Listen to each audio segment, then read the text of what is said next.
안녕하세요. 오늘은 필름 카메라에 대해서 한번 얘기해 보겠습니다. 우리 학원생이 한 명 필름 카메라 하나 사달라고 그래가지고 제가 저기 타줬었는데, 사주다 보니까 이 설명을, 이렇게 세팅을 어떻게 해야 되는지 가르쳐 줘야 되는데, 그래서 영상으로 찍어서 그냥 가르쳐 드리려고 제가 영상 한번 찍어 보겠습니다.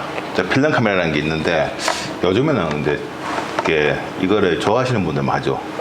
그 필름을 좋아하시는 분들만. 다 디지털로 나오니까. 그래서 먼저 필름 카메라에 대해서 얘기 말씀드리면, 이렇게 옛날에 요 필름, 자, 요겁니다. 요거 요게 지름이 35mm입니다. 35mm.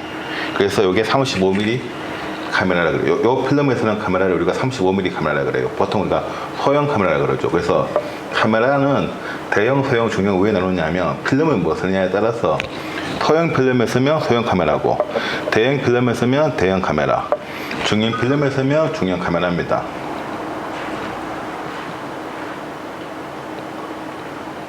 그래서 이렇게 35mm 지름의 필름에 쓰면 35mm 카메라라고 얘기하는 거죠.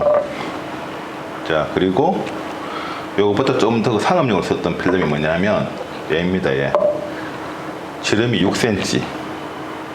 요 지름이 6cm입니다. 지름이 6cm. 그래서 6cm라서 645 포맷도 있고, 66도 있고, 67도 있고, 68도 있고, 69도 있고, 612도 있고, 617도 있습니다. 카메라 종류가 되게 많습니다. 중형은. 이 필름이 내가 지름이 6cm에서 내가 4.5cm로 쓰면 645고, 66으로 쓰면 66이고, 7cm로 쓰면 67이고, 이런 식으로 포맷이 달라지죠. 카메라 따라. 그래서 근데 중요한 거는 지름이 요렇게 6cm라는 거. 요게 35mm, 아니 중형 필름이고, 요 필름을 쓰는 게 중형 카메라입니다. 그리고 대형 필름, 앞에서 보기 낫겠다. 이 대형 필름. 요 대형 필름은 옛날 사진관에서 이게 많이 썼죠. 이렇게 빼면, 이렇게 빼고 찍는 건데, 빼보면 필름이 이렇게 있습니다. 이렇게 필름이 4 곱하기 5인치입니다. 4 곱하기 5인치. 굉장히 크죠. 얘네들에 비교해보면 엄청나게 크죠. 4 곱하기 5인치, 10에서 12.5cm입니다. 요 필름에서는 요거 이상, 그러니까 우리가 시트 필름이라 그러는데, 납장 필름, 요거부터 쓰는 거부터 우리가 대형 카메라라고 해요. 대형 카메라. 그래서 이거는 작가들이나 이렇게 어떤 건축 사진 하시는 분들이 쓰는 거고, 보통 상업적인 사진은 요거를 많이 썼죠. 요거 645, 아니 645나 66 포맷으로 핫셀이나 뭐 645로 중형 필름, 요거에 많이 썼고, 그리고 우리가 이제 하는 일반인 그 취미로 하시는 분들이나 아니면 그냥 사진 좀 관심 있어 하시는 분들은 보통 요 필름을 씁니다. 필름 35mm. 그래서 요즘에 이렇게 코닥 필름 제가 2개 사와봤는데, 제가 사진 배울 때만 해도 필름이 이게 한 롤에 2,000원 했었는데 17,000원 하더라고요. 17,000원. 아, 너무 비싸더라고요. 제가 쓸 때는 2,000원 했었는데, 이거 하여간은 17,000원 합니다. 요즘에 이거 필름 한 롤에. 자, 이렇게 있습니다. 자, 그러면 제가 어제 뭘 샀냐면, 저는 예전에 필름 카메라를 되게 많았었는데, 마지막 장난감 비슷하게 쓰는, 그러니까 그냥 소장품으로 쓰는 게 F3였습니다. F3 35mm 카메라 중에서는 F3가 되게 좋은데 좀 무거워요, 카메라가. 그리고 그때 F3에 칼자지 렌즈를 꼽았었으면, 그때 제가 한 3년 전인가 뭐 2년 전에 갑자기 필름 카메라 또 써보고 싶어서 35mm 써보고 싶어서 새로 샀었는데, 그때 F3를 50만 원인가 주고 사고, 상태 좋은 거를 렌즈를 65만 원 주고 사가지고 한 115만 원 정도 들었습니다. 세팅하는데. 물론 좀 부담스러운 금액이죠. 근데 좀 무겁습니다. 근데 우리가 처음에 시작할 때 뭐 자동 카메라도 있어요. 자동 카메라 똑딱이 뭐 라이카 뭐 째만한 카메라도 있습니다. 그런 거 있는데, 그런 거는 선여도가 너무 안 좋고, 그리고 또 필름 느낌도 안 나고, 그것도 필름 느낌은 그러면 기계식으로 이렇게 셔터를 이렇게 제꼈다가 이러면 이 셔터 소리 들리시죠? 이렇게 들으면 이 소리, 이런 소리가 나야 이게 뭔가 필름 맛이 나는데, 이렇게 하려고 그러면 아무래도 옛날 기계식 카메라를 사야 되고, 그 중에서 가장 제가 뭐 가성비로 좋다 그러면 요 미놀타의 X700, 요게 모델이 여러 개가 있는데 여기에 보면 삼성 로고가 찍힌 게 있어요. 삼성 로고. 왜냐면 옛날에 삼성에서 이걸 수입해서 만들어서 팔았거든요. 그래서 삼성 로고가 찍힌 게 있고 오리지널 미노리타가 있습니다. 일제. 그래서 이거는 오리지널 일제인데 이 일제 미노리타는 삼성 로고 찍힌 것보다 한 5만 원 정도 더 비쌉니다. 4만에서 5만 원 정도 더 비싸고 그 가격은 뭐 나중에 뭐 다른 영상 보시면 아시겠 거고. 그래서 자 제가 설명해 드리겠습니다. 이렇게 딱 열면 자 그래서 요 미노리타 보시면 보통 대부분 원래 갖고 있습니다. 제가 갖고 있는 게 수업용 갖고 있는 게 요거랑 자 요게 FM2 비슷한 건데 FM2 옛날에 비싸서 못 사시는 분들 위해서 나왔던 니코메트라고 FM2하고 똑같습니다. 방식이 요게 있고 그리고 요건 뭐냐면 레인지 파인더 라이카 방식 요 왼쪽에 있는 요거로 보면 여기서 보는 것과 여기 들어오는 상이 맺혀가지고 돌리면서 상이 겹쳐집니다. 레인지 파인더는 이렇게 돌려보면 그래서 요 레인지 파인더 카메라 그러니까 라이카 방식인데 작은 사이즈도 캐논에서 나온 그래서 이렇게 있는데 요게 갖고 다니기는 좋죠. 째면하니까. 근데 레인지 파인더는 셔터음이 이게 렌즈 셔터라서 틱 합니다. 틱. SLR은 어떤 방식이냐면 이렇게 여기 열어보면 셔터가 이 안에 있어요. 이 안에 요 안에 조리개는 렌즈에 있는데 셔터가 이 안에 있어가지고 미러가 올라갑니다. 미러가 탁 올라가면서 이 소리가 이렇게 나죠. 이렇게 해서 본다 그러면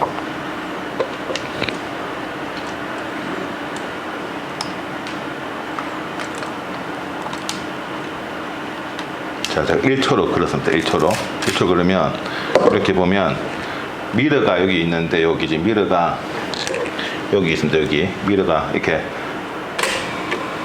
탁 올라가면서 뒤에가 이렇게 할까요? 이렇게 할까? 뒤에 배경이 어두운 색으로 나와버리네.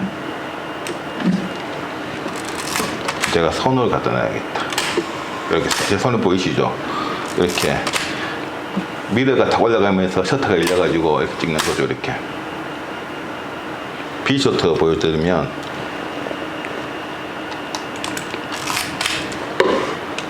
이렇게 딱 열면 열려 있습니다. 이렇게 오픈되어 있는 거죠. 이렇게 완전히 이렇게 에어컨 뒤에 필름이 타는 겁니다.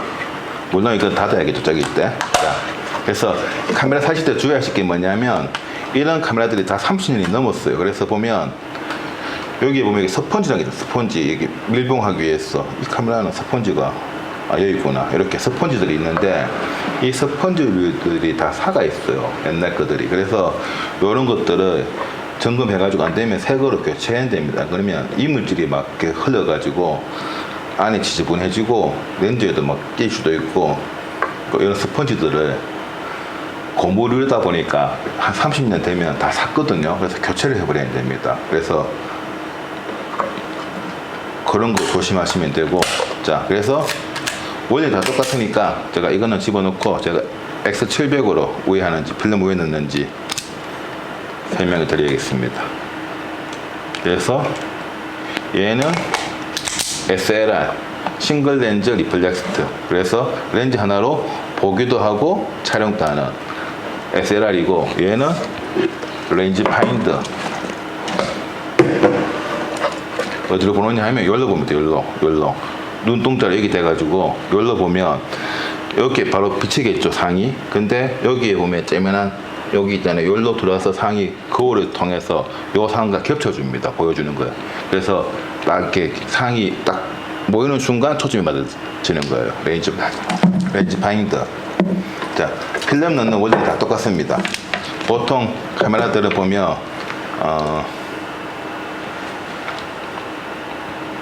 여기 FM2도 똑같은데 요 부분 있지 않습니까? 요 부분을 이렇게 딱 들어서 빼가지고 이렇게 그래갖고 톡 당기면 뒤에가 열립니다. 이렇게 뒤에가 제가 이거 전원 여기 좀 할게요. 자, 그래서 이렇게 열리죠. 여기도 스펀지류가 있습니다. 보면 요렇게 요런데 요 스펀지를 요건 상태가 되게 좋은 거라서 깨끗하네요. 그래서 이렇게 있으면 자, 요 상태에서 필름을 꺼냅니다. 이렇게 높이가 너무 안 맞나?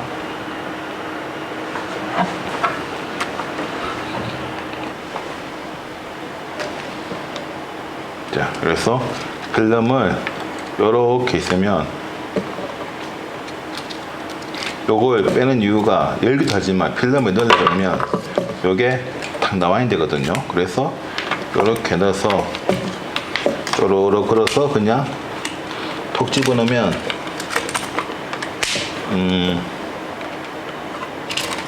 요 홈에 얘는 마지막 방식이 좀 다른데 얘는 요렇게 네요. 보니까 요렇게 홈에 넣어서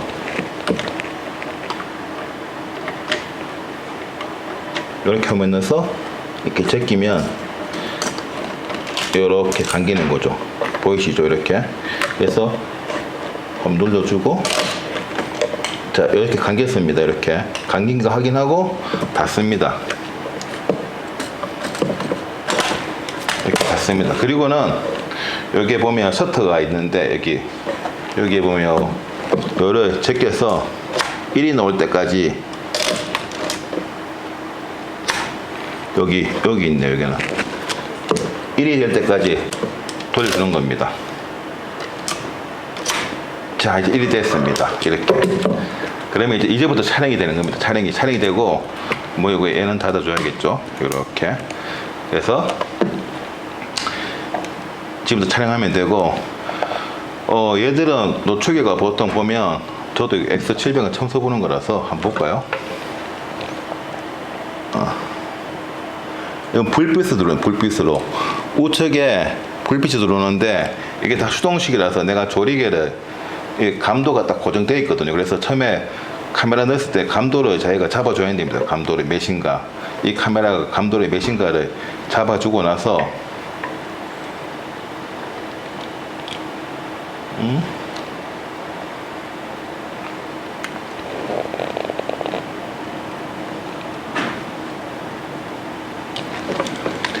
얘는 감도가 어디 있지? 여기 있네. 여기 보통 여기 있습니다. 여기 감도 이 부분에. 그래서 감도 200이면 200으로 찍게 되고 100이면 100으로 찍게 됩니다.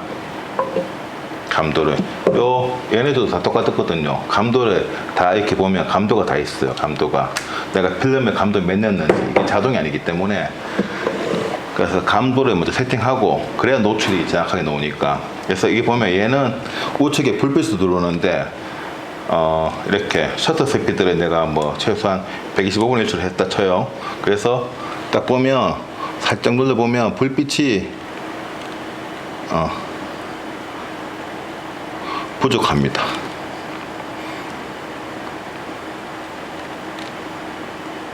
(30분의 1초가) 적정이라고 나오네요. 지금 여기 실내다 보니까 1.4에 30분의 1초 내야지 감도 100일 때는. 그래서 셔터를 30분의 1초로 놔주면 됩니다. 저 우측에 내가 조리개를 매설했을 때 이렇게 조리개를 돌리다 보면 우측에 셔터가 왔다 갔다 하거든요. 그 셔터에 맞춰주면 됩니다. 그래서 내가 조리개 1.4일 때는 30분의 1초, 2.0일 때는 당연히 60분의 1초. 그래서 4 정도 놓으니까 8분의 1초네. 8분의 1초. 실내가 이만큼 얻었습니다. 그래서 사진은 보통 필름 카메라는 야외에서 찍었는데 야외에서, 실내에서는 못 찍는다고 보시면 돼요. 디카는 감도가 뭐 기본 뭐 8,000, 16,000, 요즘 나오는 거는 5만, 10만까지 가니까 IS가 원체 높다 보니까 자동으로 잡아주는데, 얘는 카메라들은 여기 보시면 아시겠지만 감도가 200입니다. 200. 얘는 지금 꼽힌 거는 100이고 보통 높아봐야 400입니다. 그래서 야외 촬영이 기본이 나은 거. 실내에서는 굉장히 찍기 힘듭니다. 실내에서 찍으려고 그러면 감도 400 넣고 조리개 1.4에 한 30분의 1초나 60분의 1초 하면 겨우 나옵니다. 겨우. 감도가 400 넣으면, 지금 여기도 굉장히 밝은 편이거든요. 실내 치고는 조명이 많아서. 근데도 1.4에 30분의 1초잖아요. 그래서 감도 200을 넣으면 60분의 1초, 감도 400을 넣으면 125분의 1초가 나오겠죠. 그러니까 감도 400 필름 넣어야 겨우 1.4로 찍습니다. 신뢰란 거는. 그래서 필름 카메라는 야율의 기준을 해야 된다는 거. 이렇게 막 찍습니다. 이렇게 찍잖아요. 이렇게 가서 막 찍어요. 이렇게 내가 원하는 이미지를 막 이렇게 찍었어요. 중요한 거는 이제 다 찍었다 쳐요. 36컷 넘어가면 계속 돌리면 필름 이게 안 찍혀지거든요. 걸려가지고. 그러면 이게 다 찍은 건데, 근데 그렇게 하시면 안 되고 카운팅을 보셔야 됩니다. 카운팅을. 36이 됐구나. 그럼 다 찍었다 생각하시고 다 찍었다 쳐요. 그러면 어떻게 하느냐, 요 밑에 보면 버튼이 하나 있어요. 버튼이, 요 버튼. 요거는 대부분 다 똑같습니다. 얘도 보면 여기 버튼이 있잖아요. 여기 밑에 버튼이. 그리고 얘도 보면 이렇게 버튼이 있습니다. 이렇게 밑에 버튼. 이게 뭐냐 하면 락 기능인데, 자, 내가 이제 필름을 이쪽에서 이쪽으로 감았단 말이에요. 이쪽으로. 이 필름이 여기 있던 길로 다 옮겨왔어요. 그러면 다시 내가 뚜껑 열기 전에 필름을 다시 되돌려야 된대요. 다시 이쪽으로. 그래서 그냥 돌리면 에러 날까봐 이게 락인데, 요걸 눌러주면 락이 풀리는 거예요. 요 버튼을. 요 버튼을 딱 눌러주면 들어가거든요. 그러면 이제 이게 돌아갑니다. 저게 안 눌리면 이게 안 돌아가거든요. 이렇게 돌립니다. 이렇게 거꾸로 돌리는 거죠. 거꾸로 돌려갖고 다 돌리면 뭔가 힘이 싹 빠져요. 이게 다 돌아가면 이제 걸리는 게 없으니까. 그러면 요래 그대로 들어서 탁 제끼면 요렇게 필름이 다 넘어온 거죠. 이렇게. 그래서 요걸 꺼내서 현상소에 갖다 주면 됩니다. 그러면 현상소에서 필름 피커로 이렇게 필름을 다 꺼내가지고 다시 현상하겠죠. 이렇게. 요게 보통 필름 카메라의 방식입니다. 그래서 필름 넣고 빼는 거 이렇게 하시면 되고, 자, 원리는 다 똑같습니다. 대부분 카메라가 FM2든 F3든 뭐 이렇게 캐논, LG 파인드든 뭐 아무 상관없이 다 거의 비슷합니다. 주동은. 그리고 초점은 이게 AF도 안 되고 A도 없습니다. 자기가 잡아줘야 됩니다. 수동으로. 그래서 거리 측정식으로 이렇게 돌려서 상을 잡으면, 이 뷰파인드 안에 보면 요거는 안에 스플릿 스크린으로 돼 있나, 이게 이렇게 동그라미가 선명해지거든요. 딱 투명해져 버리면 막 초점이 맞은 거고, 점처럼 이렇게 울럭울럭하면 안 맞는 겁니다. 이게 스플릿 스크린, 옛날에는 다 기획했었는데 스크린 방식 3개가 있는데, 요렇게 요게 좀 좋죠. 이게 격자로 이렇게 좌우로 이렇게 줄이 있으면 이렇게 어긋나는 것도 있고, 이런 처럼 동그라미 상태에서 선명해지는 동그란 부분이 스크린 방식이 있는데, 좋네요. 이거는. 그래서 이렇게 자기가 거리를 맞춰 가지고 거리 측정시다 보니까 대충 보면 내가 저까지가 한 마리에 5m다 하면 5m 놓고 찍으면 돼요. 거리만 정확하게 알 수 있으면 딱 재보면 정확하게 나와요. 거리를 재는 거니까, 피사체와의 거리를 재는 거. 그래서 지금 이 소리, 이런 이 감성적인 소리 때문에 보통 우리가 필름 카메라에 써죠. 이 마이크에 있네. 이 소리. 자, 이 소리 때문에 필름 카메라에 쓰는 거죠. 그래서 요 X700이 무게도 별로 안 무겁고, 좀 이렇게 SLR 치고는 크기도 별로 안 크고, 보통 SLR이 좀 크거든요. 요거만 해도 무거워 보여. 굉장히. 니콘이 다 무거워 보여. 보면 이게 쇠로 된 게 많아가지고 너무 무거워. 얘네들은. 니콘 매트도 한 1.5배는 무거운 것 같아요. 얘는 이제 얘는 굉장히 가볍습니다. 좋네요. X700. 그래서 X700 정도로 시작하시면 가격도 요게 한, 제가 지인 찬스로 DC 해가지고, 저희는 카메라 가격에 많이 가니까 DC 해가지고 이걸 28만원인데 26만원에 샀거든요. 보통 한 30만원쯤 할 겁니다. 요거 미놀타 일제는. 그리고 국산은 한 25만원 정도. 그러니까 삼성 로고 박힌 거는. 그래서 렌즈도 얘는 좀 고급 렌즈고, 미놀타 오리지널 렌즈고, 필터도 미놀타 전용 필터. 그래서 근데 30만원 미만이니까 요거 한 사셔가지고 필름 이렇게 한 개, 요 필름이 비싸죠. 17,000원. 요거 한 뭐 맨날 사가지고 한번 취미 삼아 찍어보는 것도 좋습니다. 요즘에 인터넷으로 현상소가 하도 많기 때문에 우편으로 보내주면 되거든요. 택배로 보내주거나. 그러면 자동으로 걔네들이 현상해가지고 데이터 쏴주기도 하고, 데이터로 스캔 해가 다 주기도 하고, 그리고 필름을 연락하면 다시 우편으로 보내줍니다. 그래서 시스템이 좋아졌기 때문에 이 정도면 한번 해보는 것도 괜찮지 싶습니다. 취미생활로. 디카는 뭔가 이렇게 너무 난리잖아요. 찍고 지워버리고 찍고 지워버리고. 그래서 필름 카메라 한번 써보는 것도 뭐 저는 좋다고 생각합니다. 취미생활로는. 자, 그리고 오늘은 그럼 여기까지 하겠습니다.